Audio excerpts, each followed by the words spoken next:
ኛል ትርታ ሲዲ ስፖርት በመላው ዓለም በመላው ኢትዮጵያ በዩቲዩብ ቻናላችን ሲዲ ስፖርት በቀጥታ ስርጭት ታገኙናላችሁ። ዩቲዩብ ላይ ሲዲ ስፖርት ብላችሁ ሰርች አድርጉት። ሳብስክራይብ ይደረግ። ቪዲዮ ላይ ያላችሁ ላይክ ሼር ይደረግ። እንደዚሁም በአዲስ አበባና አካባቢዋ በትርታ ኤፍኤም 97.6 ከኛ ጋር እንድትቆዩ አክብሮት ግብዣችን ነው።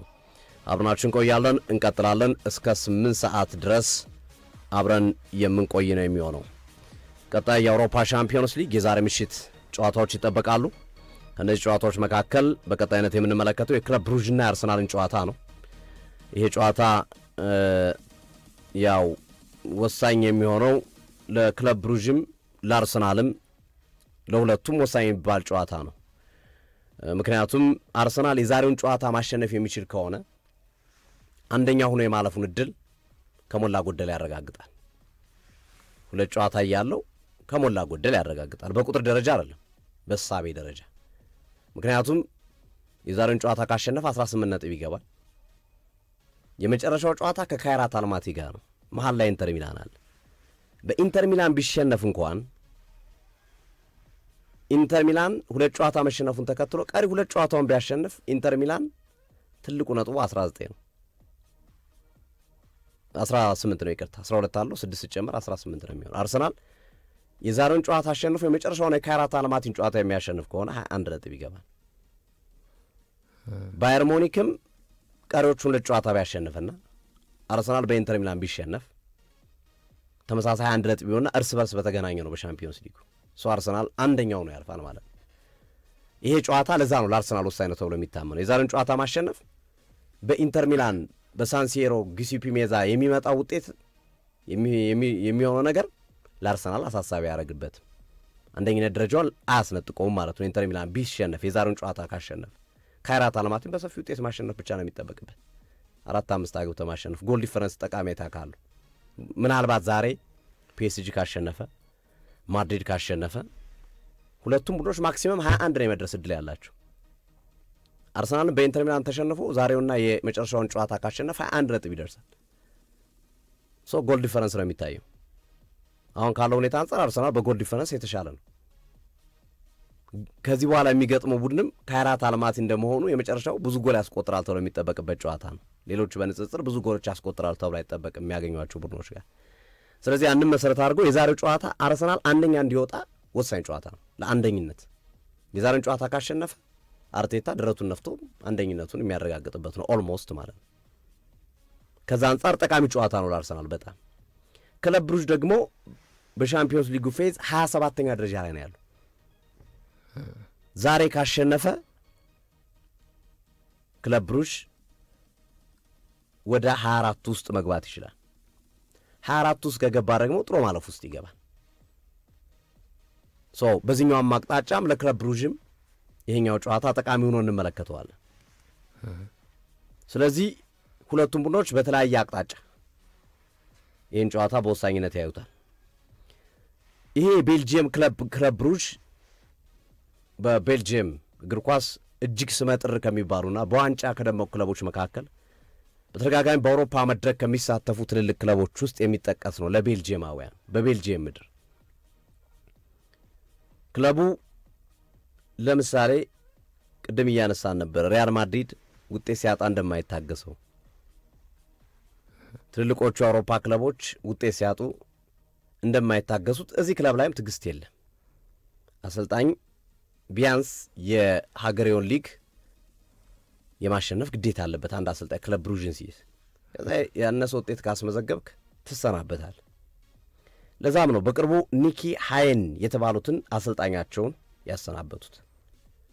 ምክንያታቸውን ሲያስቀምጡ ደግሞ በሊጉ 3ኛ ደረጃ ላይ የተቀመጡት ተንሸራተዋል። በዚህ አካሄድ ሊጉን የማንሳት እድላቸው ጠባብ እንደሆነ ተረድተዋል። ሁለተኛው በሻምፒዮንስ ሊግ አንድ ድል ብቻ ነው ያላቸው። እነዚህ ነገሮች እኚህን አሰልጣኝ እንዲሰናበቱ አድርገዋል። 7 ጨዋታዎች አድርገው 2 ድል ብቻ ነበር ያስመዘገቡት። በዛ ምክንያት ነው ኒኪ ሃየን በክለብ ብሩዥ እንዲሰናበቱ የተደረገበት ምክንያት እና ክለቡ በሀገሬው ሊግ ወይም በውስጥ ሊጋቸው ላይ ምንም አይነት ድርድር የማያውቅ ነው። ሁሌም በየአመቱ ሻምፒዮንስ ሊግ መጫወት ይፈልጋል። የሀገሬው ሊግ ካነሳ የሻምፒዮንስ ሊግ የመሳተፍ እድል ትልቅ ነው የሚሆነው። አሁን አይቫን ሊኮ የተባሉ አሰልጣኝ ነው ቡድኑን እየመሩ ያሉት። ስለዚህ ክለብ ብሩዥ በሻምፒዮንስ ሊግም በሊጉም ጥሩ ሁኔታ ውስጥ አይደለም ያለው። በሻምፒዮንስ ሊግ ፌዝ 27ኛ ደረጃ፣ በሊጉ 3ኛ ደረጃ ነው ያለው። ተሸንፏል 3-2 እንደውም በዚህኛው 17ኛው ሳምንት። አዎ ተሸንፏል። ከሰባት ጨዋታ 2 ድል ብቻ ነው ያለው። የምጠብቀው አይደለም ከክለብ ብሩዥ በሀገሬው ሊግ ሁሌ የሚያሸንፍ አይነት ቡድን ነው እና በእንቅርት ላይ ጀሮ ደግፍ የሆነባቸው ትልቁ ነገር ደግሞ አንደኛውም ሁለተኛውም ምርጫ ግብ ጠባቂዎቻቸው ጉዳት ላይ ናቸው። አንደኛው ግብ ጠባቂያቸው ኖርዲን ነው። ሁለተኛ ምርጫቸው ግብ ጠባቂ ደግሞ ብዙዎች የምታውቁት የቀድሞ የሊቨርፑል ግብ ጠባቂ ሲሞን ሚኞሌ ነው። ሁለቱም ተጎድቷል። በሶስተኛ ግብ ጠባቂ ነው የሚጫወቱት። በሶስተኛ ግብ ጠባቂ ነው ጨዋታቸውን የሚያደርጉት። ይሄ ብቻ አይደለም። ክለብ ብሩዥ በዛሬው ጨዋታ ላይ 3 ሲኒየር ተጫዋቾች ወሳኝ የሚባሉ ለቡድኑ እጅግ አስፈላጊ የሚባሉ ተጫዋቾች በዛሬው ቡድን ውስጥ የሉ። ሮሜሮ፣ ሬስ፣ አውዶር እነዚህ 3 ተጫዋቾች የቡድኑ መሰረት ናቸው። ሲኒየር ተጫዋቾች ናቸው። ለቡድኑ እጅግ ወሳኝ የሚባሉ ተጫዋቾች ናቸው። ስለዚህ 5 ወሳኝ ተጫዋቾች በድምሩ በጉዳት ምክንያት በዛሬው ጨዋታ ላይ የለም። ቡድኑ ውጤት እያስመዘገበ አይደለም። በዛ ላይ ይሄ ነገር ተጨምሮበት ክለብ ብሩዥ ለአርሰናል የሚያሰገው አይመስልም። እነዚህ ነገሮች ስንደማምራቸው ማለት ነው። በዛ ላይ ከእንግሊዝ ክለቦች ጋር ያለው ቁጥርም በጣም ደካማ ነው። በነገራችን ላይ ከአርሰናል ጋር በሻምፒዮንስ ሊጉ ለመጀመሪያ ጊዜ ነው የሚጫወተው። የመጀመሪያ ጨዋታ ነው። ሁለቱ ቡድኖች በሻምፒዮንስ ሊግ ተገናኝተው አያውቁም። ግን 12 የእንግሊዝ ፕሪሚየር ሊግ ክለቦችን ገጥሟል። በዚህ ውስጥ 18 በላይ ጨዋታዎችን አድርገዋል። ባለፉት 18 ጨዋታ ግን በሁሉም መድረኮች በኤሮፓ ሊግም በሻምፒዮንስ ሊግም በሁሉም መድረኮች አንዴ ብቻ ነው ማሸነፍ የቻሉት የእንግሊዝን ክለብ። አስቶን ቪላን 2004 ላይ 1-0 ያሸነፉበት ጨዋታ ማለት ነው። ይሄ የሚጠቀስ ነው። በታሪክም ደረጃ ቡድኑ ወረድ ያለ ነው። በአቋምም ጥሩ አይደለም። ተጫዋቾቹም ተጎድተውበታል። እነዚህ ነገሮች ደማምሯቸው፣ ነገር ግን ይሄ ቡድን ባልተጠበቀ ሁኔታ ባርሰሎናን ነጥብ አስጥሎታል። 3-3 የተለያዩበት ጨዋታ። ብዙ አድማጮቻችን የምታስታውሱት የባርሰሎና ደጋፊዎች ወደ ቤልጅየም ባመሩበት ሰዓት አውቶቡሳቸው ተቃጥሎ ነበር። እሱ መነጋገሪያ ዜና ነበረ ከጨዋታው በፊትና በኋላ ላይ። የተጎዳ ሰው የለም። በእርግጥ ግን አውቶቡስ ተቃጥሏል፣ የተጓዙበት አውቶቡስ እና የባርሰሎናንም ደጋፊዎች አውቶቡሱ ብቻ ሳይሆን ጨጓራቸውንም አቃጥሎ ነው የመለሷቸው። ከዛ ጨዋታ 3 ነጥብ ኮንፊርም አድርጎ ነው ባርሰሎና ሄደው፣ ግን 3-3 አቻ ነው የወጡት ያንን ጨዋታ። እንደዚሁም ሞናኮን 4-1 አሸንፈዋል። 4-1 አሸንፈዋል ሞናኮን 3 ጎል አስቆጥሯል። በተከታታይ 3 ጨዋታ በአውሮፓ መድረክ በሻምፒዮንስ ሊግ መድረክ 3 እና ከዛ በላይ ጎል የቤልጅየም ክለብ አስቆጥሮ አያውቅም። ዛሬ ከአርሰናል ጋር 3 ጎል ማስቆጠር የሚችሉ ከሆነ አዲስ ታሪክ ይሰራሉ ክለብ ብሩዦች። ስለዚህ እነዚህ ነገሮች በተወሰነ መንገድ የሚጠበቁ ናቸው። አርሰናል በዘንድሮው ውድድር ዓመት ከሚገኙ የአውሮፓ ሻምፒዮንስ ሊግ ክለቦች በሙሉ ብቸኛው ሁሉንም ጨዋታዎች ያሸነፈ ቡድን ነው። 5ቱንም ጨዋታ ያሸነፈ አንድም የአውሮፓ ሻምፒዮንስ ሊግ ቡድን የለም።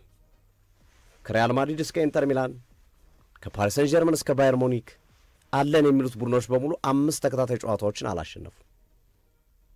የአርሰናል ለየት የሚለው የውድድሩ ጠንካራ የሚባለውን ቡድን ባየር ሙኒክን ያሸነፈበት መንገድ ለአርሰናል እጅግ ኮንፊደንስ የሚሰጥ ለቀጣይ ጉዟቸው የትኛውንም ክለብ ቢያገኙ ሊያሸንፉ እንደሚችል በደንብ አድርገው መልእክት ያስተላልፉበት ጨዋታ ነው ባየር ሙኒክ 3-1 ያሸነፉበት ጨዋታ። ምክንያቱም በዚህ ወቅት ከረንትሊ ፐርፎርማንሳቸው ምርጥ ከሚባሉ በሊጋቸውም በአውሮፓ መድረክ ምርጥ ቡድኖች መካከል የሚጠቀስ ነው። አሁን ላይ ያሉት አስጊ ቡድኖች ቻምፒዮንስ ሊግን ይወስዳሉ ተብሎ የሚጠበቁ ቡድኖች ባየር ሙኒክ፣ ፒኤስጂ እና አርሰናል ናቸው። ሌሎቹ በሁለተኛ ደረጃ የምታስቀምጣቸው ናቸው። እነ ማድሪድን፣ እነ ባርሰሎናን፣ እነ ኢንተር ምናምን ሁለተኛ ብለህ የምታስቀምጣቸው ናቸው። ከረንትሊ እያሳዩት ያሉት ፐርፎርማንስ ከዋነኛ ተፎካካሪዎቹ መካከል አንዱን ገንድሶታል አርሰናል። ይሄ ቀላል ነገር አይሰጥም። ሁሉንም ጨዋታዎችን ያሸነፈ ብቸኛ ቡድን ከመሆኑ ጋር ተያይዞ የዛሬው ጨዋታ ላይ አሰልጣኝ ሚካኤል አርቴታ በርከት ያሉ ለውጦችን እንደሚያደርጉ ይጠበቃል። ቡድን ውስጥ ሮቴሽን ይደረጋል። በባለፈው የብሬንፎርድ ጨዋታ ላይ ጀምረውታል፣ ሮቴት አድርገዋል ብሬንፎርድ ላይ። በዛ ጨዋታ ላይ ማረፍ አልቻለም እንጂ ቲምበር እንዲያርፍ ተደርጎ ነበረ። እንደዚሁ ወሳኝ ከሚባሉ ተጫዋቾች መካከል በዛ ጨዋታ ላይ 3-4 ተጫዋቾችን ለማሳረፍ ሞክሮ ተመልክተናቸዋል። ለውጦችን አድርገዋል። በዛሬው ጨዋታ ላይም ያ ይቀጥላል።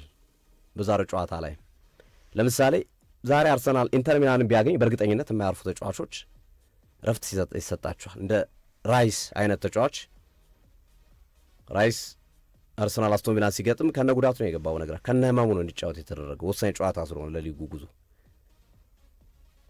ትሮሳርድ በደንብ ሳይድን ነበር የገባው። ሳሊባ ያው ጉዳት ላይ ነው የሚገኘው። አሁን ዛሬ 4ኛ ጨዋታ ነው የሚያልፉ። 3ቱም አልሄዱም። እዛው በሶባ ትሬኒንግ ሴንተር ሪከቨሪያቸው እንዲያደርጉ በቂ ረፍት እንዲያገኙ ነው ያደረጉት። በነገራችን ላይ ራይስ ከነ ህመሜም ቢሆን መግባት ፈልጋለሁ ብሎ ነበረ። በኮቺንግ ስታፍ ውሳኔ ነው አትሄድም ተብሎ የቀረው። ራይስ መግባት ፈልጋለሁ፣ መጫወት ፈልጋለሁ ብሎ ነበረ እና እነዚህ 3 ተጫዋቾችን የሚያሳርፉበት ጨዋታ ነው የሚሆነው። ሚኒመም በጣም የጨዋታ አንገብጋቢ ቢሆን 3ቱንም ሊጠቀም ይችል ነበር አርሰናል። ሳሊባም ድኗል። ትሮሳርድም ጉዳቱ ያን ያህል አስቸጋሪ የሚባል ጉዳት አይደለም። ራይስም ተመሳሳይ ነው። ግን ጥንቃቄ ያስፈልጋል። አንደኛ ረፍት ይፈልጋሉ። እነዚህ ተጫዋቾች ረፍት ይፈልጋሉ። ረፍት የሚፈልጉ በአርሰናል ቡድን ውስጥ ተጫዋች አሁን ዙቤንዲና ራይስ በአርሰናል ቡድን ውስጥ በዚህ ሰዓት ረፍት የሚያስፈልጋቸው ተጫዋቾች ናቸው። ቀጣይ ካለባቸው ኃላፊነት አንጻር ማለት ነው። አርሰናል ከዚህ በኋላ 15 ጨዋታ ምናምን ሳይሸንፍ መጓዝ አለበት። ሊጉን ለማንሳት ሻምፒዮንስ ሊጉን ለመውሰድ እንደዚህ አይነት ጉዞ ማድረግ አለበት። እስከ ባለፉት ጊዜያቶች ያደረገውን አይነት ጉዞ 18 ጨዋታ ሳይሸነፍ የተጓዙ አይነት ጉዞ ይጠበቅበታል። ዋንጫ ስለማንሳት ስለ ፕሪሚየር ሊጉ ዋንጫ ማስብ ከሆነ ይህን ደግሞ ጀርባቸው ላይ ተሸክመው ትከሻቸው ላይ እስኪዝል ድረስ የሚጫወቱት ዙቢሜንዲና ራይስ የዚህ ቡድን ወሳኝ ተጫዋቾች ናቸው። ስለዚህ ይህ ሳምንትና ቀጣይ ሳምንት እነዚህ 2 ተጫዋቾች ሊያርፉበት የሚገባበት ጨዋታ ነው የሚሆነው። በዚህ ሳምንት ክለብ ብሩዥን አግኝተው ከዛ ወልቭስ ነው የሚያ ከወልቭስ በኋላ 1 ሳምንት ረፍታል። ከወልቭስ በኋላ የሚያገኙት ኤቨርተን ነው። ከኤቨርተን በኋላ ግን ተከታታይ ናቸው ጨዋታዎቹ። በየ3 ቀን በየ4 ቀን ነው የሚከናወኑት። በየ3 ቀን በየ4 ቀን የሚደረጉ ጨዋታ ናቸው። ኤቨርተን፣ ብራይተን፣ አስቶን ቪላ፣ ሊቨርፑል እያልን ኢንተር ሚላን እያልን የሚነድባቸው ጨዋታዎች በየ3 ቀን የሚከናወኑና ሰፊ ትከሻ የሚፈልጉ ጨዋታዎች ናቸው። ስለዚህ እነዚህ ተጫዋቾች በዚህ ሰዓት ላይ ፐርፌክት ታይም ላይ ነው ማረፊያ ጊዜ ያገኙት። ሚካኤል አርቴታም ያን ስለተረዱ ይመስለኛል በዛሬው ጨዋታ ላይ እነዚህን ተጫዋቾች እረፍት የሰጧቸው። በወልቭሱ ጨዋታ ላይም የሚቀጥል ይመስለኛል። በተለይ ራይስ በቂ እረፍት ይፈልጋል። በደንብ ራሱን እንደገና ሞልቶ ለመምጣት በኤነርጂ ያስፈልገዋል። ስለዚህ በዛሬው ጨዋታ ላይ በርከት ያሉ ለውጦች ይከናወናሉ። አርሰናል ምን አይነት አስተላለፍ ይዞ ሊገባ ይችላል? ዛሬ አድማጮች ጥያቄ ይመስለኛል። ዛሬ አርሰናል ይዞ ሊገባ የሚችለው ያስተላለፍ መንገድ ተከላካይ መስመሩ ላይም የተወሰነ ማሽቃባጦ ለውጦች ይከናወናሉ ተብሎ ይጠበቃል። አንደኛው በተለይ ከተከላካይ መስመር ጋር ተያይዞ ካላፊዮሪ በወልቭሱ ጨዋታ ላይ አይኖርም በጉዳት ምክንያት። ካላፊዮሪ ስለማይኖር በቅጣት ምክንያት የተጫዋች ስለማይኖር የካላፊዮሪ አለመኖሩን ተከትሎ ትልቁ ልዩነት ይፈጥራል ተብሎ የሚጠበቀው ተጫዋች በዛ ጨዋታ ላይ ሂንካፔ ነው በወልቭሱ ጨዋታ። ስለዚህ ሂንካፔ ዛሬ ያሳርፉታል ተብሎ ይጠበቃል። ከሂንካፔና ከቲምበር አንዳቸው ያርፋሉ። ኦብቪየስሊ ወይ ሂንካፔ ወይ ቲምበር ያልፋል። ዛሬ ካላፊዮሪን ከረጅም ጊዜ በኋላ በመሃል ተከላካይነት እንመለከተዋለን። ቦሎኛ ላይ ነበር የግራው የመሃል ተከላካዩን የሚጫወተው። ወደፊት እንደፈለገ እንዲጫወት ተፈቅዶለት በ3 ተከላካዮች ሲጫወቱ በነበረው ቡድን ውስጥ በቦሎኛ ቡድን ውስጥ የዛ ቡድን ዋነኛ የመከላከል አቅም ነበረ። ስለዚህ በዛሬ ጨዋታ ላይ አንደኛ ግብ ጠባቂ ላይ ጥያቄ በሌለው መንገድ ለዴቪድ ራያ ረፍት ይሰጠዋል ተብሎ ይጠበቃል። ኬፓ አሪዛባላጋ በቋሚ 11 እንደሚገባ የሚጠበቅበት ምሽት ነው። ተከላካይ መስመር ላይ ካላፊዮሪ ለወልቭሱ ጨዋታ ስለማይጫወት ዛሬ ተጫወተው ከ2 ሳምንት በኋላ ስለሆነ የሚጫወተው ለኤቨርተኑ ጨዋታ ዛሬ ተጫወተው ኦልሞስት 7 ወደ 10 ምናምን ቀን ረፍት አለው። ስለዚህ ዛሬ በመሃል ተከላካይነት ከቲምበር ወይም ከቤንጃሚን ዋይት ጋር ይጣመራል። ግራው ማይል ሉዊስ ስኬሊ ነው ጥያቄ በሌለው መንገድ ግራው መስመሩና ማይል ሉዊስ ስኬሊ ነው የሚሰለፈው። የመሃል ተከላካዮች ካላፊዮሪና ቲምበር ወይም ካላፊዮሪና ቤንጃሚን ዋይት ይሆናሉ። ቀኙን መስመር ዋይትና ቲምበር ከሁለቱ አንዱ ይመራሉ ማለት ነው። ሊቀያየሩ የሚችሉበት እድል ይኖራል።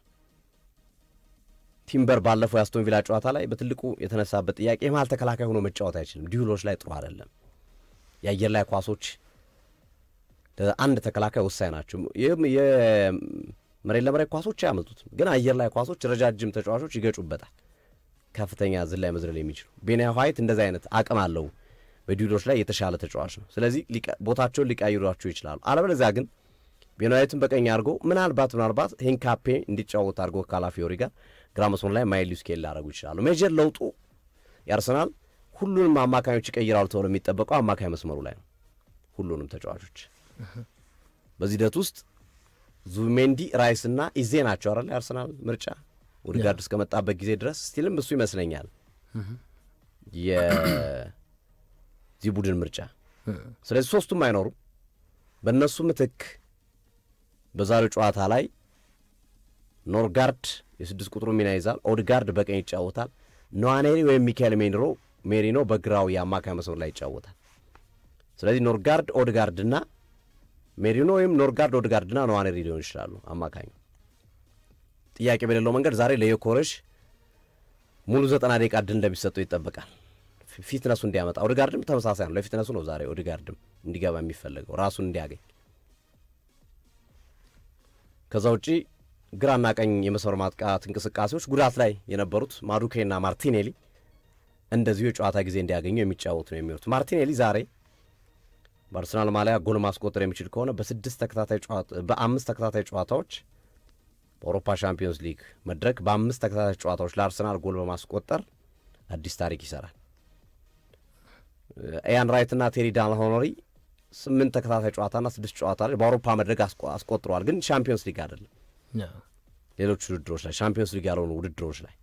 ስለዚህ ማርቲኔሊ ዛሬ ይደምቃሉ የሚለው ጉዳይ የሚጠበቅበት ሂደት ነው። አርሰናልም እንዲሁ ታሪክ የሚሰራበት ቀን ሊሆን ይችላል። በሻምፒዮንስ ሊግ ምሽት 6 ተከታታይ ጨዋታዎች ያሸነፉ እስካሁን በእንግሊዝ እግር ኳስ 3 ክለቦች ናቸው 6 ተከታታይ ጨዋታዎች ያሸነፉት። ሊቨርፑል 2022 ላይ፣ ማንቸስተር ሲቲ 2024 ላይ፣ ማንቸስተር ዩናይትድ 1966 ላይ። እነዚህ ክለቦች ናቸው በእንግሊዝ እግር ኳስ ታሪክ ሻምፒዮንስ ሊግ መድረክ ላይ 6 ተከታታይ ጨዋታ ያሸነፉት። አርሰናል ማሸነፍ የሚችል ከሆነ ይህንን ጨዋታ 6ኛ ተከታታይ ጨዋታው ስለሚሆን የእነዚህን ታሪካዊ ክለቦች በሻምፒዮንስ ሊግ ሁሉም ዋንጫ ያላቸው ክለቦች ናቸው። ሊቨርፑልም ሲቲም ዩናይትድ የሻምፒዮንስ ሊግ ዋንጫ ያላቸውን ክለቦች ክብረ ወሰን ይጋራል ማለት ነው አርሰናል። ከዛ ውጪ ወደ ቤልጅየም ምድር አቅንቶ አርሰናል ከተሸነፈ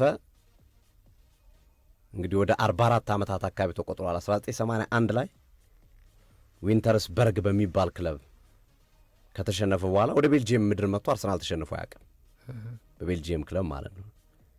እና የ40 ምናምን ዓመት ታሪክ ይደገማል ወይስ አርሰናል አሁንም ያለፉት ዓመታቱን ጠንካራ ጎኖችን የሚያስቆጥሩበት ሂደት ነው የሚለው የሚጠበቅ ጨዋታ ይሆናል። በነገራችን ላይ በ11 ጨዋታ በአውሮፓ ሻምፒዮንስ ሊግ 24 ጎሎችን በማስቆጠርም አርሰናል ጥሩ ጉዞ እያደረጉ ከሚገኙ ክለቦች መካከል የሚጠቀስ ነው። ስለዚህ በዛሬው ጨዋታ ላይ የአርሰናል ደጋፊዎች ብዙ ለውጦችን ጠብቁ። ከ5 እስከ 6 የሚደርሱ እስከ 7 ሊደርስ ይችላል። አሁን ማዱኬ፣ ዮኮሬሽ፣ ማርቲኔሊ 3፣ አማካኙ 3፣ 6 ተከላካይ መስመር ላይ 1-2 ተጫዋች ለውጡ ቢኖር ማይል ሉዊስ ስኬሊ ይገባ። 7 ቅያሬዎች ድረስ አድማጮች ይጠብቁ። ከዋናው ቡድን 7 ቅያሬዎች ድረስ ሊኖሩ ይችላሉ ምንም ጥያቄ በሌለው መንገድና ክለብ ብሩዥ ካለው ወቅታዊ አቋም አንጻር እያሳየ ካለው ሂደት አንጻር አርሰናል 12ቱንም ቢቀይር በአካዳሚ ተጫዋቾችም ወይም በዚህ በወጣቶቹ በነ ማክስ ዶማን በእርግጥ ተጎድቷል፣ በነ ሀሩስ ምናምን በመሳሰሉ ተጫዋቾች ቢገባ እንኳን ዛሬም ወጣት ተጫዋቾችን ይዘው ሄደዋል፣ የአካዳሚ ተጫዋቾችን ወደ ቤልጅየም እና ይህን ጨዋታ ሊወጣው የሚችል ነው እንኳን በእነዚህ ጠንካራ ተጫዋቾች ይቅርናና ይህንን ጨዋታ ግን አርሰናል በግራም በቀኝም የማሸነፍ ግዴታ አለበት። ማሸነፉ ቅድም ካልኩት አንጻር ጠቃሜታው ከፍ ያለ ስለሆነ ለኢንተር ሚላኑ ጨዋታ አይጨነቅም። ይህንን ጨዋታ የሚያሸንፍ ከሆነ የኢንተር ሚላኑ ጨዋታ አሳሳቢ አይሆንበትም። ይህንን ጨዋታ ከተሸነፈ ግን ኢንተር ሚላንን የማሸነፍ ግዴታ ውስጥ ይገባል፣ አንደኛው ነው ለመውጣት። ስለዚህ ከዚህ አንጻር ለአርሰናል ወሳኝ ነው። ክለብ ብሩዥችም ቅድም በጠቀሱት መንገድ 24 ውስጥ በመግባት ጥሎ ማለፍ ውስጥ ለመግባት በሚደረገው እንቅስቃሴ እጅግ ወሳኝ ጊዜ ሊሆን ይችላል ተብሎ ይጠበቃል። ለሁለቱም ቡድኖች ወሳኝ ነው። አዲስ አሰልጣኝ የቀየረ ቡድን ከመሆኑ ጋር ተያይዞ ክለብ ብሩዥ ተጫዋቾች ራሳቸውን ለማሳየት ሙከራ ሊያደርጉ ይችላሉ። እሱን ጥንቃቄ ማድረግ ያስፈልጋል። ስለዚህ አሪፍ ጨዋታ እንዲሆንላችሁ እንጋብዛለን። ጨዋታዎቹን በቀጥታ ስርጭት እናስተላልፋለን።